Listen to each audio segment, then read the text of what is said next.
Buenos días, queridos hermanos. Gracia y paz a la Iglesia en Candelaria. Estamos contentos de poder acompañar a ustedes, poder ser partícipes de la comunión del Señor, el partimiento del pan. Y siempre para nosotros es una alegría el poder estar con los hermanos. Particularmente con ustedes siento un profundo cariño.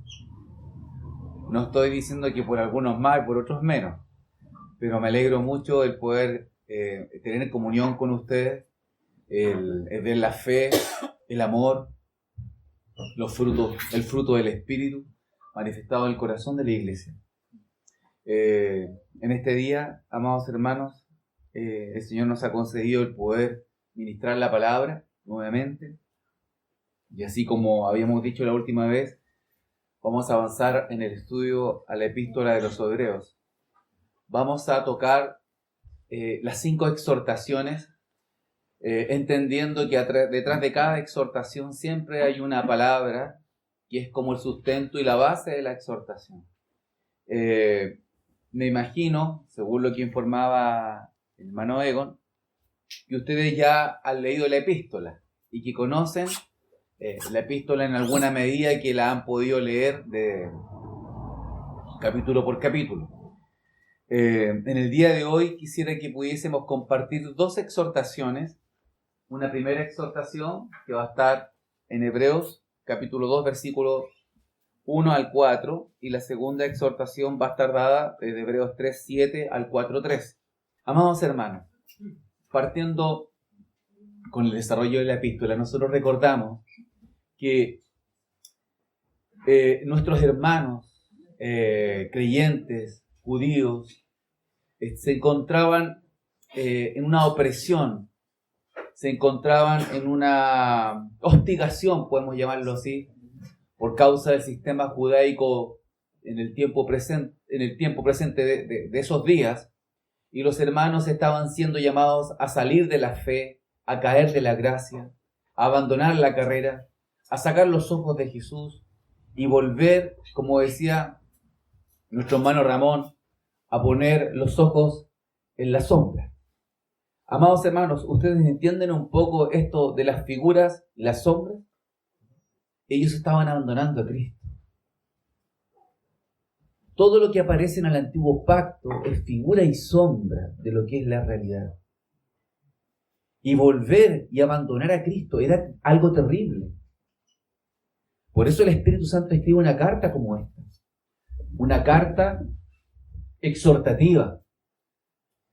Y exhortativa en el sentido de que no es solamente un asunto de llamarles la atención, sino que es una carta exhortativa, como dice, os ruego que soportéis esta exhortación.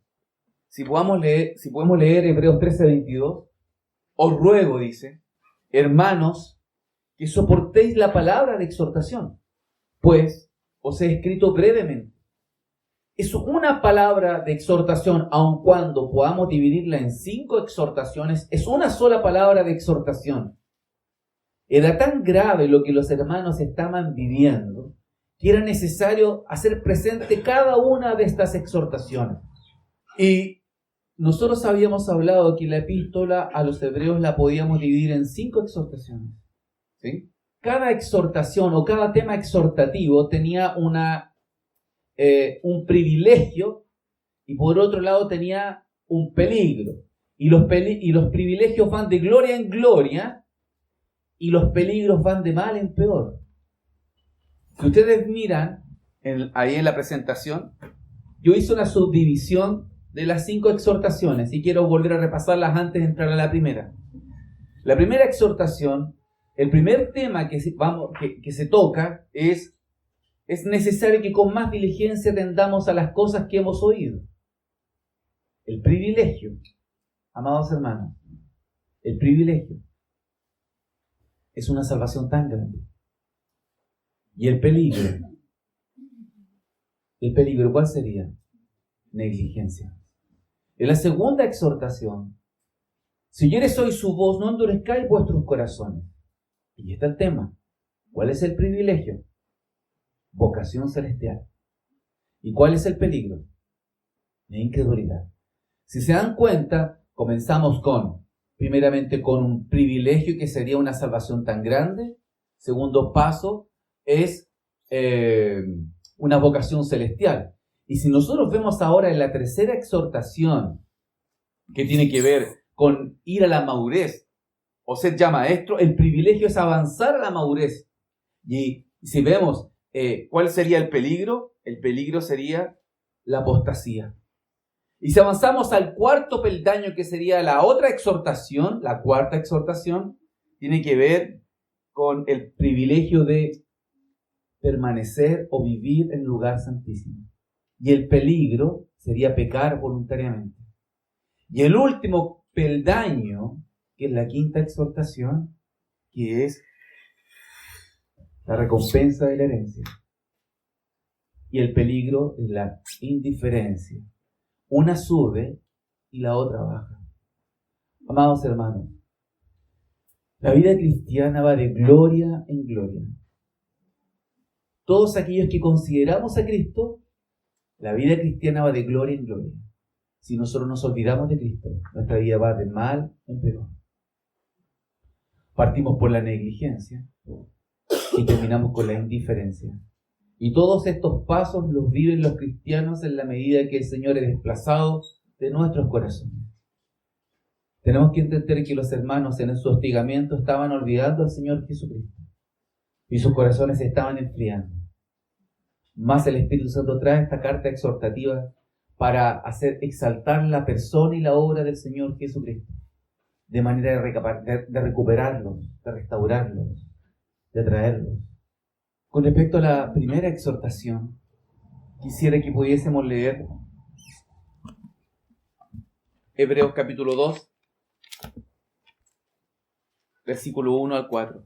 Por tanto, es necesario que con más diligencia atendamos a las cosas que hemos oído, no sea que nos deslicemos.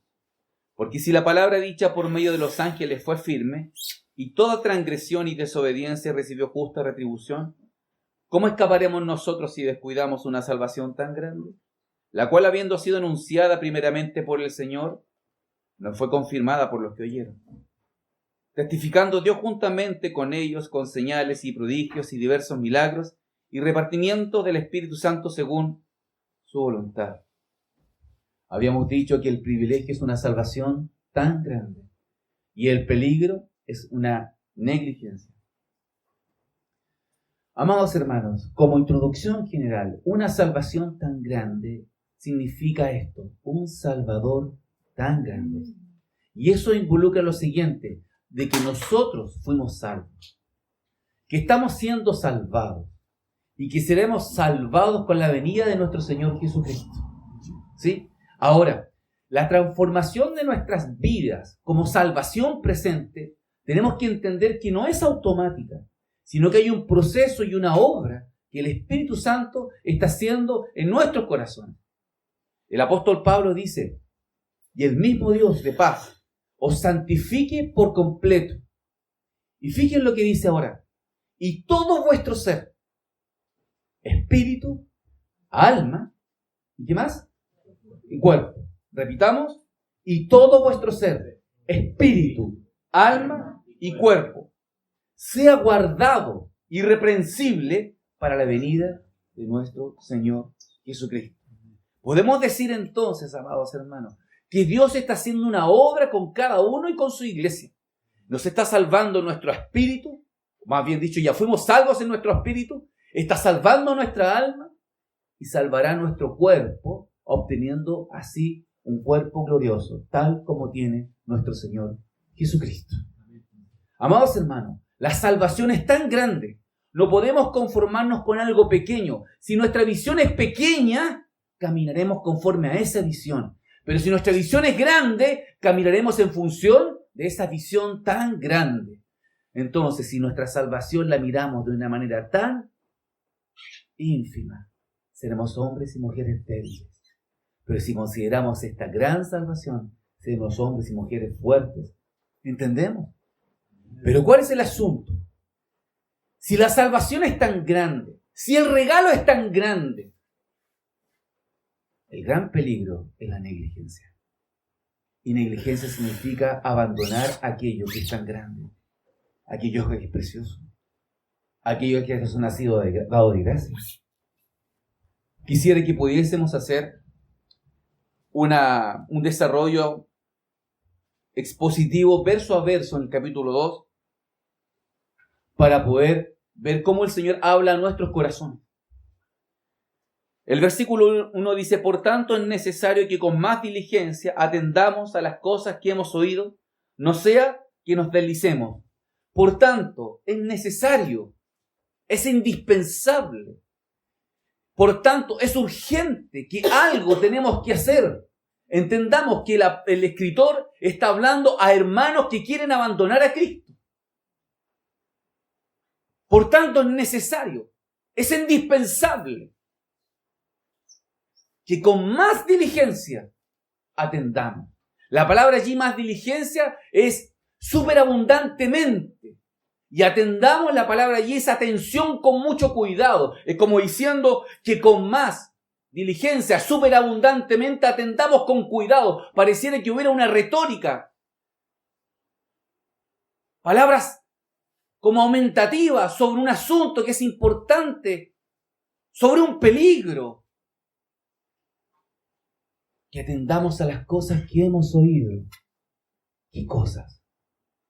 ¿Qué cosas hemos oído? Las cosas que hemos nosotros hablado en el capítulo 1. Me imagino que ustedes han leído el capítulo 1 del libro de Hebreos.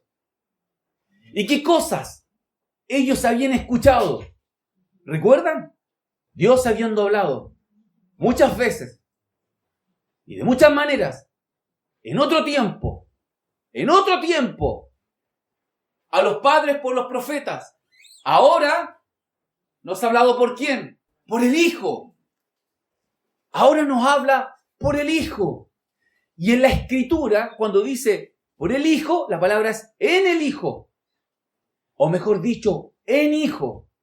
¿Qué es lo que está diciendo?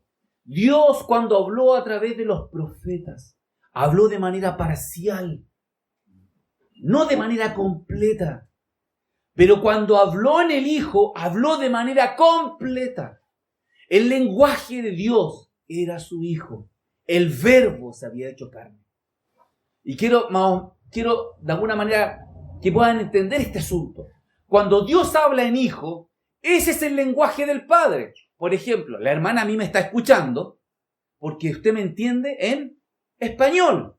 ¿Sí? Y si entrara una persona que fuera de Estados Unidos, ella no va a hablar en inglés, ¿cierto? Y su lenguaje es en inglés. Yo hablo en español.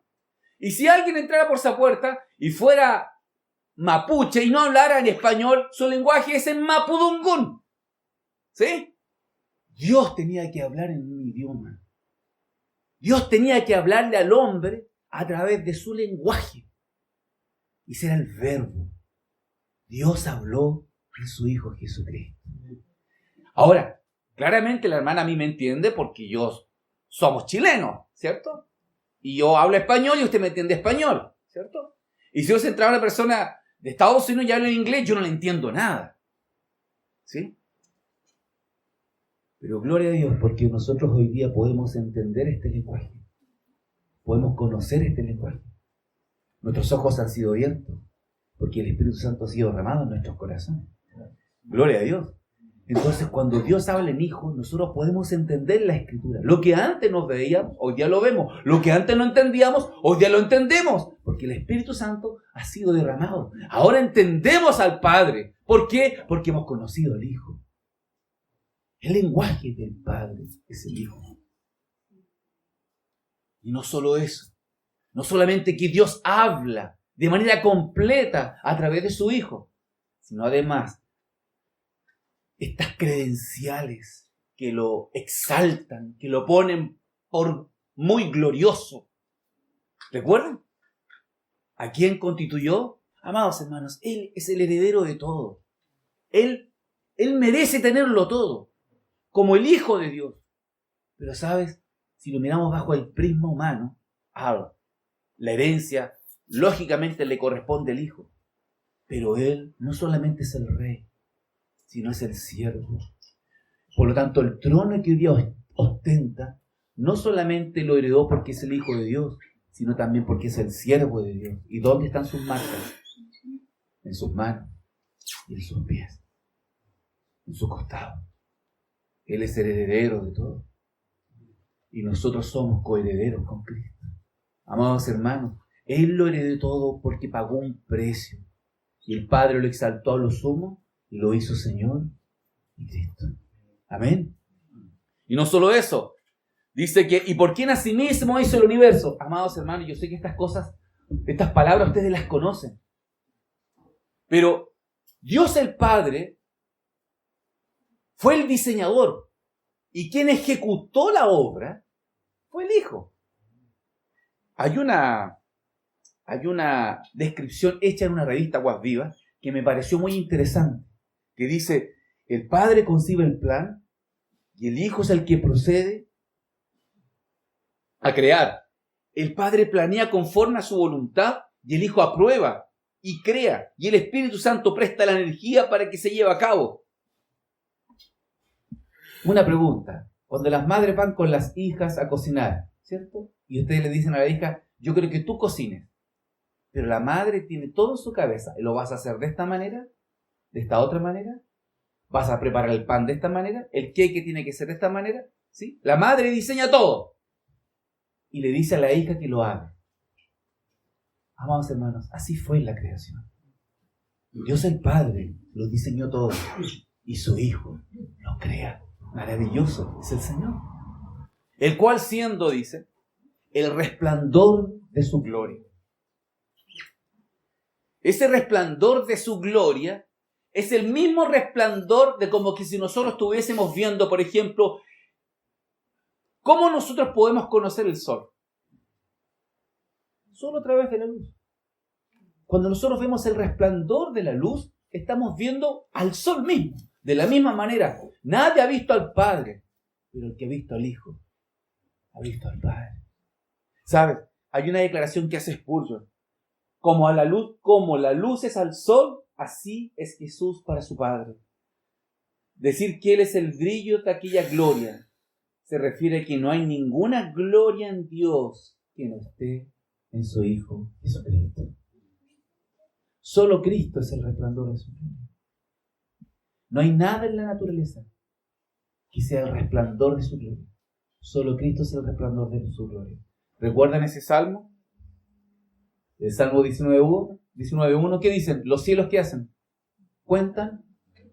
Solo cuentan la gloria. Pero Jesús es el resplandor de la gloria de Dios. La imagen misma de su sustancia. Amados hermanos. Perdón, lo anterior era el resplandor de su gloria. Con respecto a la imagen misma de su sustancia. ¿Recuerdan cuando el Señor creó al hombre? ¿Qué dijo? ¿Hagamos al hombre a nuestras imágenes? A nuestra imagen. ¿Sí? Dios despliega una imagen. Y esa imagen es la imagen del Señor Jesucristo.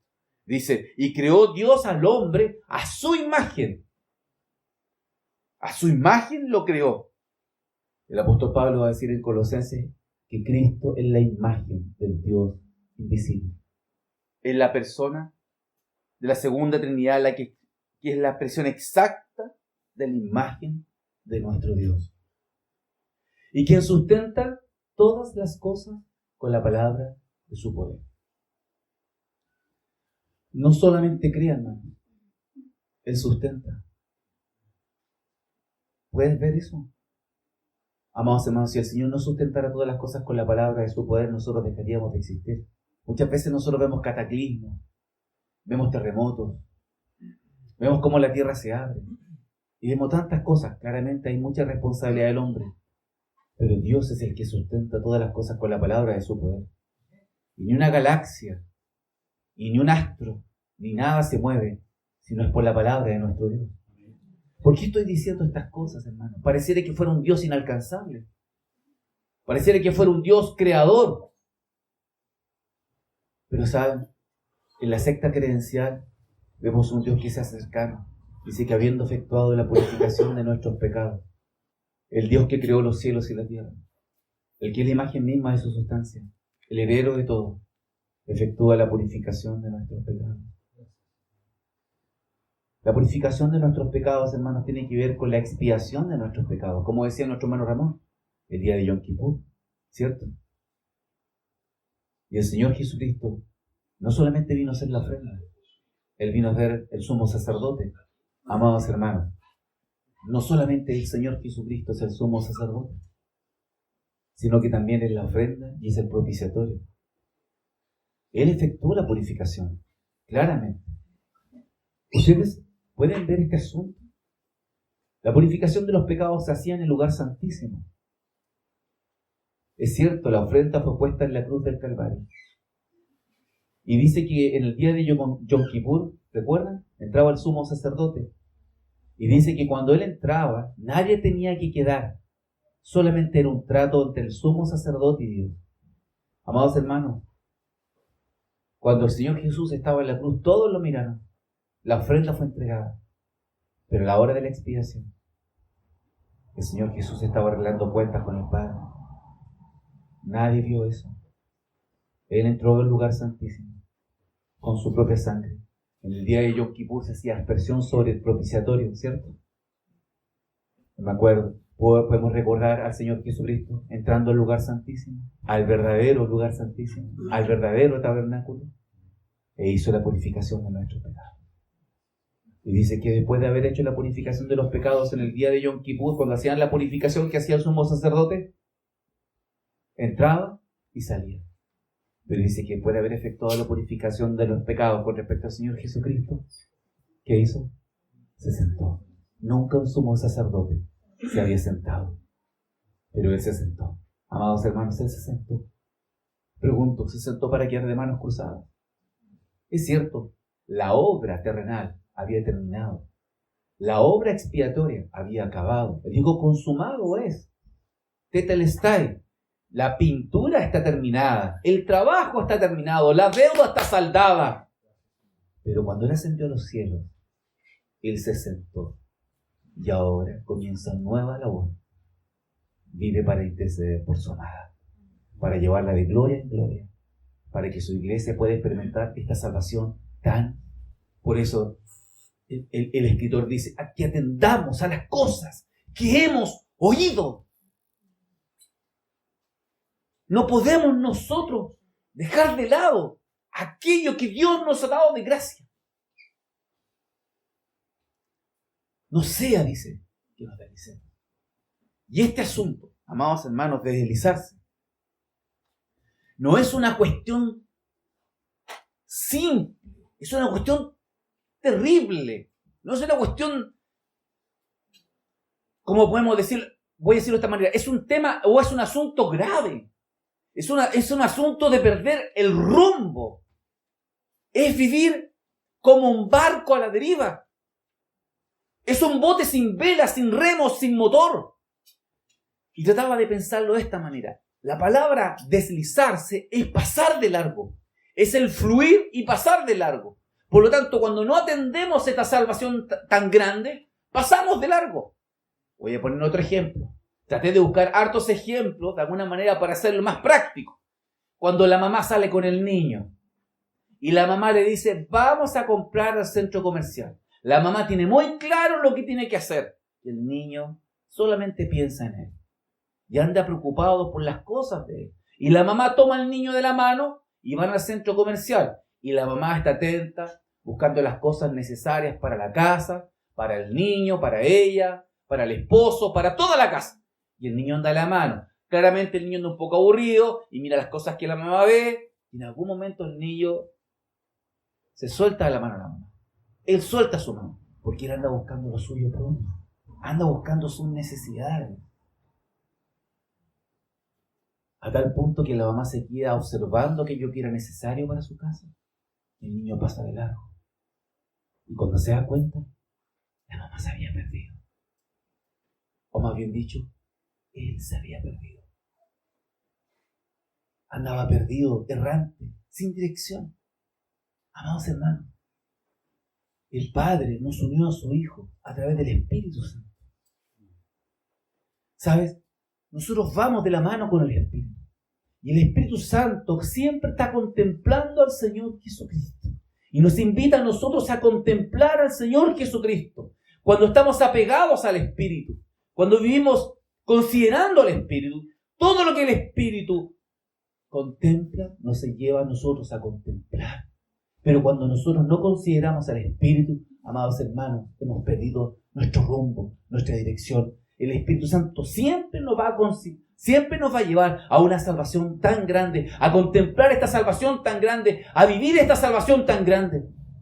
Pero posiblemente nosotros ya hemos soltado la mano y hemos perdido el rumbo. Y sabes, hermano, el asunto de perder el rumbo no es un asunto de estar fuera de este local. Es que perdimos el rumbo en el corazón. ¿Recuerdan lo que el Señor dijo de Israel? Ustedes siempre andan vagando en vuestros corazones. Aun cuando andaban con todo el pueblo e iban en pos de Canaán, sus corazones estaban lejos del Señor. Perdemos el rumbo. ¿Y por qué perdemos el rumbo? Porque aquel niño ya no escuchaba a la mamá. Porque ya no escuchamos al Señor. Que atendamos a las cosas que hemos oído. Perdemos el rumbo porque nuestro oído está tapado. Amados hermanos, hay un versículo que dice lo siguiente. No seáis, Salmo 32:9 dice, no seáis como el caballo o como el mulo sin entendimiento, que tienen que ser sujetos con cabestro y con freno, porque si no, no se acercan a ti. Y el Salmo 103 dice, reconoced que Jehová es Dios. Él nos hizo, y no nosotros a nosotros mismos. Pueblo suyo somos. Amados hermanos, nosotros no somos como el caballo, no somos como el mulo. Nosotros somos ovejas. Nosotros oímos la voz del gran pastor. Nosotros consideramos la voz de aquel que va delante de nosotros. Pero cuando nos hemos soltado de él, amados hermanos, hemos perdido el rumbo. Cuando no consideramos al Señor Jesucristo, no estamos considerando esta salvación tan grande. Dice, porque si la palabra dicha, el versículo 2, porque si la palabra dicha por medio de los ángeles fue firme, y toda transgresión y desobediencia recibió justa retribución. Porque si la palabra dicha por medio de los ángeles, ¿qué palabra, hermano? La ley. La ley fue entregada por medio de los ángeles a los hombres a través de un mediador, a través de Moisés. Y dice que la palabra, como dice, fue firme. ¿Qué significa? Que fue confirmada tal cual como la recibieron por parte de Dios. Ellos se la entregaron a Moisés y Moisés se la entregó al pueblo. ¿Sí? Y a causa de la debilidad del pueblo, el pueblo cada vez que caía recibía su justa paga o su justa retribución. Pero amados hermanos, les pregunto a ustedes, ¿quién pudo cumplir la ley? Nadie pudo cumplir la ley, porque por medio de la ley es el conocimiento del pecado. Y por más que ellos se esforzaban haciendo la ley santa, justa y buena, el problema estaba no en la ley, estaba el problema en el hombre. Y la ley fue puesta para que se manifestaran las transgresiones y los pecados del hombre. Y a causa de ello, la ley nos salvaba. El antiguo pacto nos habla dice que es el ministerio de la condenación. Es el ministerio de la muerte. Vuelvo a decir, no es que la ley sea mala, la ley es santa, justa y buena, pero en contacto con el hombre sin Cristo se manifiesta el pecado. Porque no hay poder, no hay poder.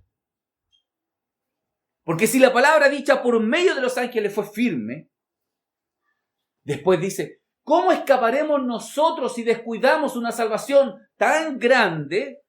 Y quiero tomar este asunto, la cual habiendo sido anunciada primeramente por el Señor. Amados hermanos, la salvación tan grande fue anunciada primeramente por el Señor. Por lo tanto, Dios ya no envió un ángel. Dios envió a su Hijo. Dios no envió la ley. Dios envió al Verbo encarnado. Ahora los ángeles fueron enviados para decir, ha nacido en la ciudad de David un Salvador. Jesucristo, el Señor. No era un ángel. Era Dios mismo encarnado salvando al hombre. Y Él estaba anunciando esta salvación tan grande. Yo soy el pan de vida. El que de mí come nunca más tendrá hambre. Yo soy la resurrección y la vida. El que cree en mí, aunque esté muerto, vivirá.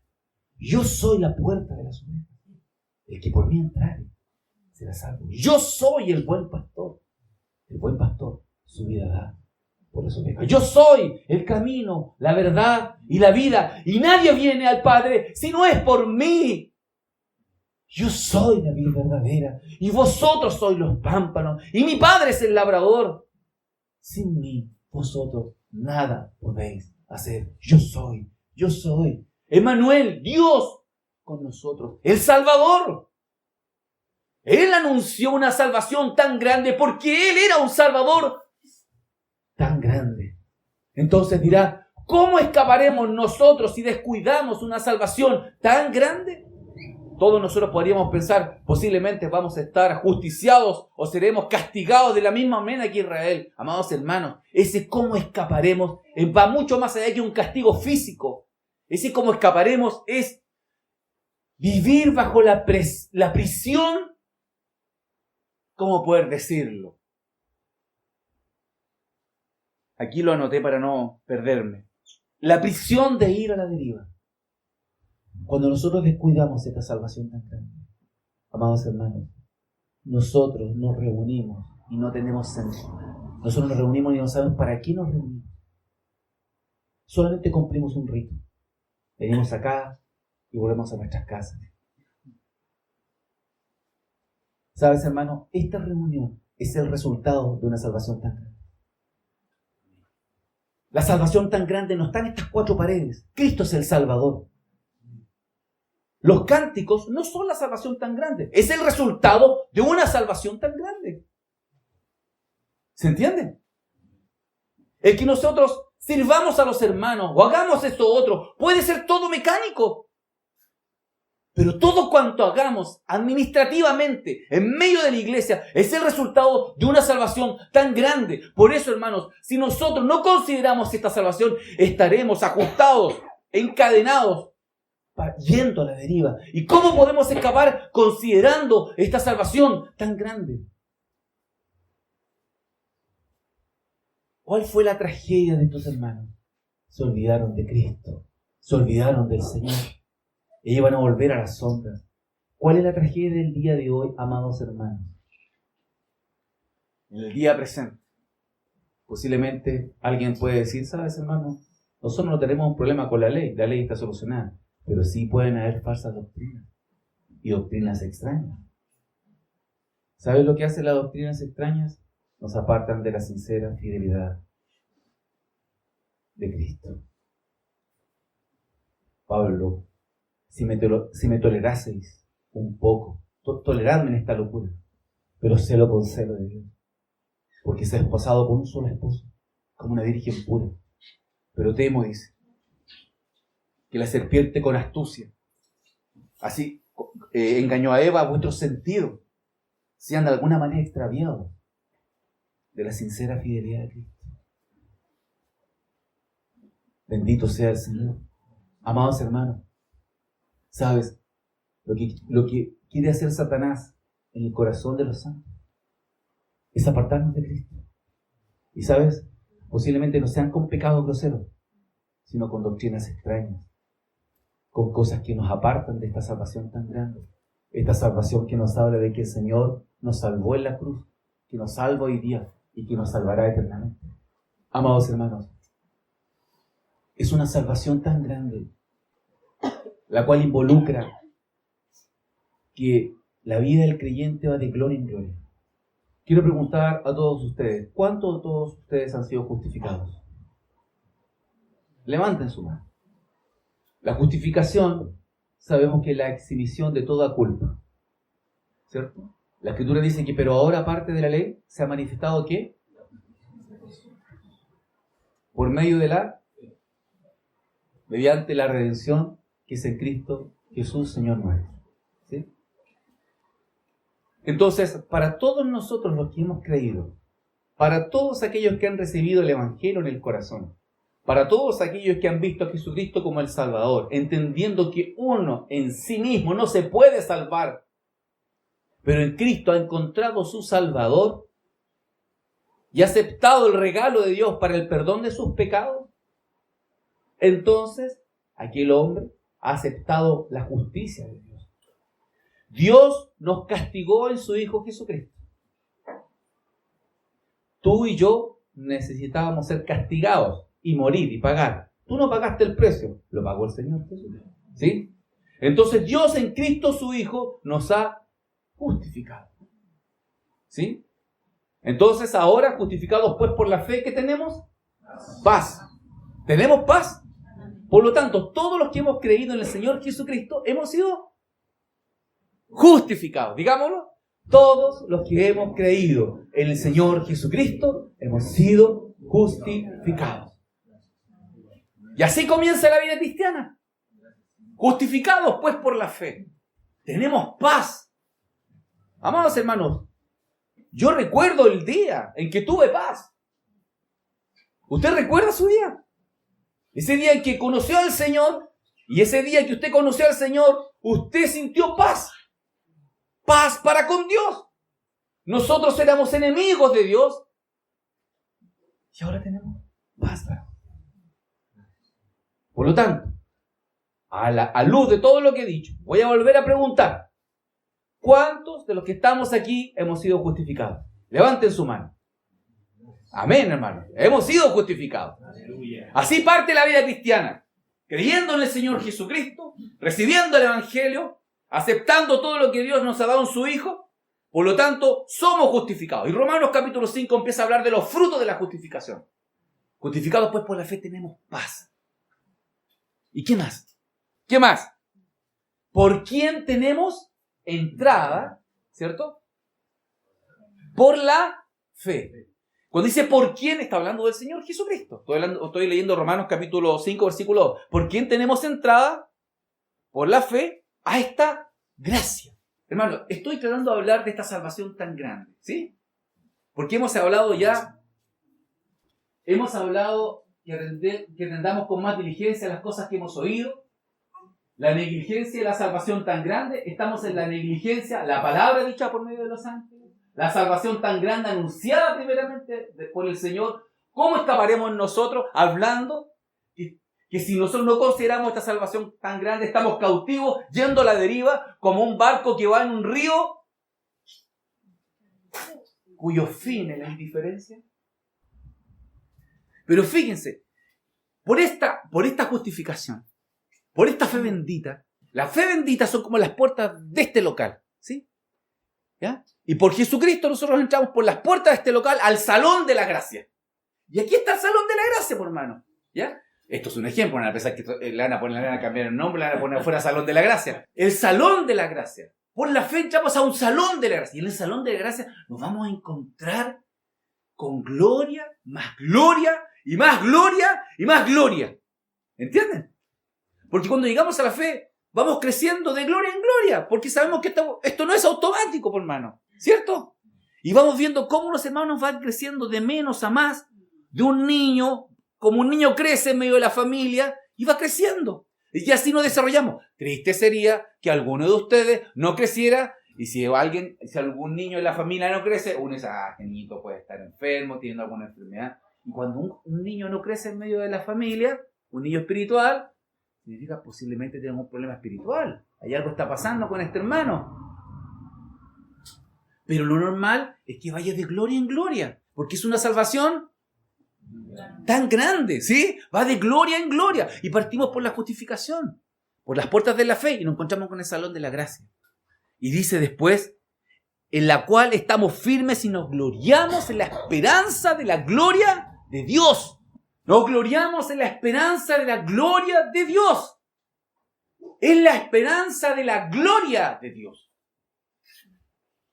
Por lo tanto, cuando dice que nos gloriamos en la esperanza de la gloria de Dios, nosotros como creyentes muchas veces nos gloriamos de las cosas que ya pasaron. Gloria a Dios porque perdonó nuestros pecados. Sí, Gloria a Dios porque nos limpió. Gloria a Dios porque nos redimió. Hoy día hicimos memoria del Señor, partimos el pan, bebimos de la copa. Gloria a Dios por eso. Pero aquí está diciendo que nos gloriamos en la esperanza, como que nos hace ahora mirar hacia adelante. Lógicamente que consideramos lo que está acá atrás, pero miramos adelante y vamos, como dice el autor de Hebreos, adelante a la perfección. ¿Por qué quiero decir esto, hermano? Porque es necesario que miremos adelante.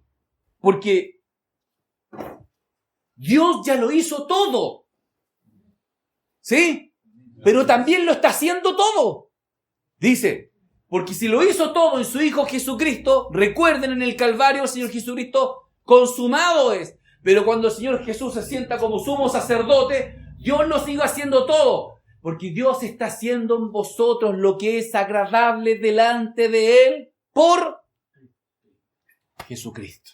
Por lo tanto, si Dios lo hizo todo y Dios lo está haciendo todo, la salvación es dinámica. No es pasiva, es activa. Siempre está en movimiento. Hermano, es una salvación tan grande. Yo no estoy cuestionando de que tú seas salvo. Sí, tu espíritu fue salvo en la cruz del Calvario. Él murió por ti. Gloria a Dios. Pero hoy día tú tienes serios problemas con tu alma. Y Dios tiene que tratar contigo, con tu vida. Recuerden, el Dios de paz os santifique por completo, dice.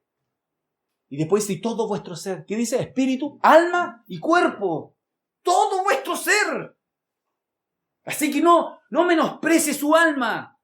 Y ahora este cuerpo que se envejece, lógicamente que no se condice con la vida que está dentro, va envejeciendo, pero es el templo del Espíritu Santo. Y por la gloria y por esta esperanza tendremos un cuerpo glorificado. Entonces, Dios lo hizo todo y Dios está haciendo todo. Pero para que Dios lo haga todo, nosotros también tenemos que hacerlo todo. Ah, hermano, pero pare. La salvación es por gracia. Sí, es por gracia. No es por obras, para que nadie se gloríe. Es por fe. Y la fe es un don de Dios. Pero dice que fuimos creados para buenas obras. No fuimos salvos por obras, pero sí para buenas obras. Gloria a Dios. Lo que antes tú no podías hacer fuera de la gracia, ahora en el salón de la gracia, sí lo puedes hacer. Gloria a Dios. Hay un milagro que ocurre en la gracia. Amados hermanos, ¿por qué cuando llegamos a la gracia los matrimonios pueden ser salvos? ¿Por qué en la gracia el carácter de un padre o el carácter de una madre o el carácter de los hijos cambia, se transforma? Es por esta salvación tan grande. ¡Gloria a Dios! Cuando, no sé si recuerdan ese ejemplo del hermano Romeo, cuando llegaba y tomaba el niño, y el niño quería tomar y coger la manzana, y el árbol estaba grande y no podía el niño. Ya el papá le dice, ya, toma, te voy a poner en mi hombro. Y el niño ya, y el papá le dice, ya, saca la manzana. Pero tienes que extender la mano, porque ya te puse en mi hombro. Y el niño extendía la mano y sacaba la manzana. Amados hermanos, de la misma manera, Dios ya nos puso en sus hombros. Y ahora nosotros tenemos que extender la mano y coger todo aquello que se nos ha sido dado de gracia. ¿Sabes, hermano? Alguien dice, bueno, pero ¿cómo lo hago? ¿Con qué poder? ¿Ustedes recuerdan esa declaración que el Señor Jesucristo dijo en Juan, capítulo 7, versículo 38? ¿Recuerdan? Dice que todos los que creyeran en Él, ¿qué va a correr dentro de ellos? Un río. Bueno, hermano, ustedes conocen los ríos, pues, hermano. No es agua estancada, pues, hermano. Son ríos. Con corrientes, hermana. ¿Ríos de qué? De agua viva, viva. Amados hermanos, Dios, cuando ascendió a los cielos, derramó su espíritu. Cuando creímos, ese espíritu vino a morar dentro de nosotros, para que los ríos de Dios fluyeran. Por lo tanto, ese es nuestro poder. Lo que no pudo hacer la ley, hoy día Dios lo hace a través de su espíritu. Esos ríos fluyen. Por lo tanto, hermano, saque su balde y empieza a sacar agua. Saque agua. Si usted saca agua, hermano, no se va a secar. Pero cuando nuestra vista es corta, nos olvidamos de todo esto. Cuando nuestra vista es corta, no consideramos esto. ¿Cómo te sentirías tú, hermano, si yo te hago un regalo que me costó la vida de mi hijo y tú solamente consideras una parte de ese regalo? Amados hermanos, cuando Cristo murió en la cruz, lo que el Padre nos estaba dando era una salvación tan grande. ¿Sabes por qué? Y que vuelvo a decir esto. No es una cosa, es una persona. Porque Cristo no solo murió, resucitó. Y no solo resucitó, ascendió a los cielos. Y no solamente ascendió a los cielos, se sentó a la diestra de la majestad de las alturas. Y no solo eso, vive para interceder por ti y por mí. Es una salvación tan grande, tan preciosa. Y para esto, hermano, quiero invitarles a que todos nosotros tenemos que ocuparnos de nuestra salvación. Porque si Dios lo hizo todo y lo está haciendo, yo también tengo que hacerlo todo a través de Jesucristo por su Espíritu Santo. Y esto es lo que dice, oye, que como pareciera que fuera como un trabalengua. Lo que quiero decir, hermano, considera el Espíritu. Si tú consideras el Espíritu, Dios puede hacer un milagro en tu vida. La ley del Espíritu de vida, Romanos capítulo 8, ¿cierto? La ley del Espíritu de vida. Lo que antes no podíamos hacer, ahora sí podemos hacerlo por el Espíritu. Y el Espíritu nos tiene unidos al Señor Jesucristo. Y al estar unidos a Cristo, Dios puede estar haciendo a través de Él lo que es agradable en nosotros. Y cuando ocurren esas cosas, hay salvación presente. ¿De quién necesita ser salvo hoy día? En el día presente. Tú lo sabes.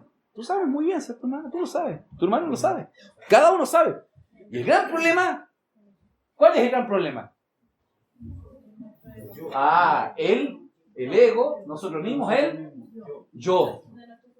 Nuestra suficiencia. Bien, hermanos. ¿Sabes, hermano? Ese es el gran problema. Nosotros somos el problema. Y Satanás aprovecha esa situación cuando le damos lugar a la carne. Por eso nosotros, amados hermanos, la salvación es activa. En ese sentido, tenemos que ocuparnos de nuestra salvación, entendiendo que ya fuimos salvos, pero hoy día necesitamos ser salvos por este sumo sacerdote. Bendito sea el Señor. Así que ahora, vamos ya a ir terminando. Quiero hablar de Filipenses, capítulo 2, versículo 12, hasta el 13. Por tanto, amados míos, como siempre habéis obedecido, no como en mi presencia solamente, sino mucho más ahora en mi ausencia, ocupaos en vuestra salvación con temor, porque Dios es el que en vosotros produce así el querer como el hacer por su buena. Amados hermanos, esta palabra aquí, ocupaos, es trabajar de manera completa. Y no es que usted tenga que agregar o quitarle algo a la salvación. No estamos hablando de eso. Porque el Señor dijo, consumado es. Esa hora está terminada. Pero hoy día nosotros tenemos que ocuparnos de nuestra salvación. Y sabes, hermano, alguien dice, bueno, si el Señor no lo hace en mí, yo me quedo cruzado de manos. Amados hermanos, pareciera que eso fuera un dopaje. Algunos versículos para algunos son como un dopaje esperando que Dios salga en uno y uno nunca se dispone para el Señor. ¿Cómo Dios podrá disponerse a alguien que nunca se dispone al Espíritu Santo? El hermano Spurgeon dice lo siguiente, y me pareció muy interesante con respecto a este tema del dopaje. Dice, algunos profesores, mira, ya habla así, aparentemente tienen la noción embebida de que la gracia de Dios es un tipo de opio con el cual los hombres se pueden drogar a sí mismos para entrar en un letargo, y su pasión por fuertes dosis de doctrina somnolienta crece con aquello con el cual se alimenta. Dios obra en nosotros, así dicen ellos. Por lo tanto, no hay nada que nosotros podamos hacer ya.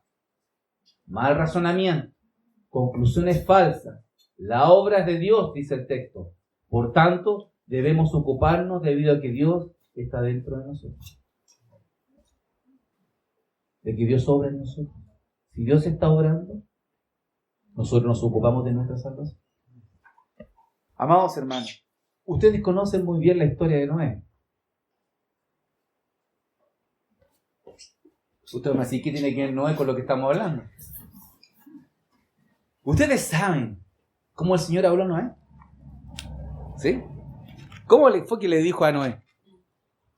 Por la fe Noé, cuando fue advertido por Dios, estoy leyendo Hebreos 11:7, acerca de estas cosas que aún no se veían, con temor preparó el arca. Con temor y temblor. Con temor preparó el arca en que su casa se salvase. ¿Recuerden cómo se le apareció a Noé? No era un varón justo. Y el Señor dijo, mira, yo voy a tener una catástrofe para todo el mundo, pero tú serás salvo. Tú y tu casa. Ok. ¿Sí? ¿Y qué pasa si no hace el arca? Amados hermanos, dice que Él preparó el arca con temor. Se ocupó de su salvación. Y esa arca nos habla de Cristo. Se preocupó de Cristo. ¿De dónde sacó la ingeniería? ¿Cómo colocó? ¿Cómo talló cada tabla? Porque Dios tenía que hacer algo. Capaz que lo capacitó, lo ayudó, pero Él se dispuso. Cogió cada tabla, cada pilar, la brea, todo cuanto tenía que hacer. Las indicaciones fueron dadas por el Señor. Las medidas, el largo, todo. Él tenía que construirla y ocuparse. Amados hermanos, nosotros tenemos un modelo. ¿Quién es ese modelo? Cristo. Por lo tanto, nosotros debemos ocuparnos de una salvación tan grande, ocuparnos de Cristo, ocuparnos de esta salvación, ocuparnos del Salvador, de Manuel, ocuparnos de Él, porque Dios es el que está en nosotros haciendo el querer, poniendo el querer como el hacer por su buena voluntad. Los ríos están fluyendo, Dios está haciendo algo, Dios está allí. Ahora tú te tienes que disponer. Amados hermanos, ustedes me conocen que yo soy del área eléctrica.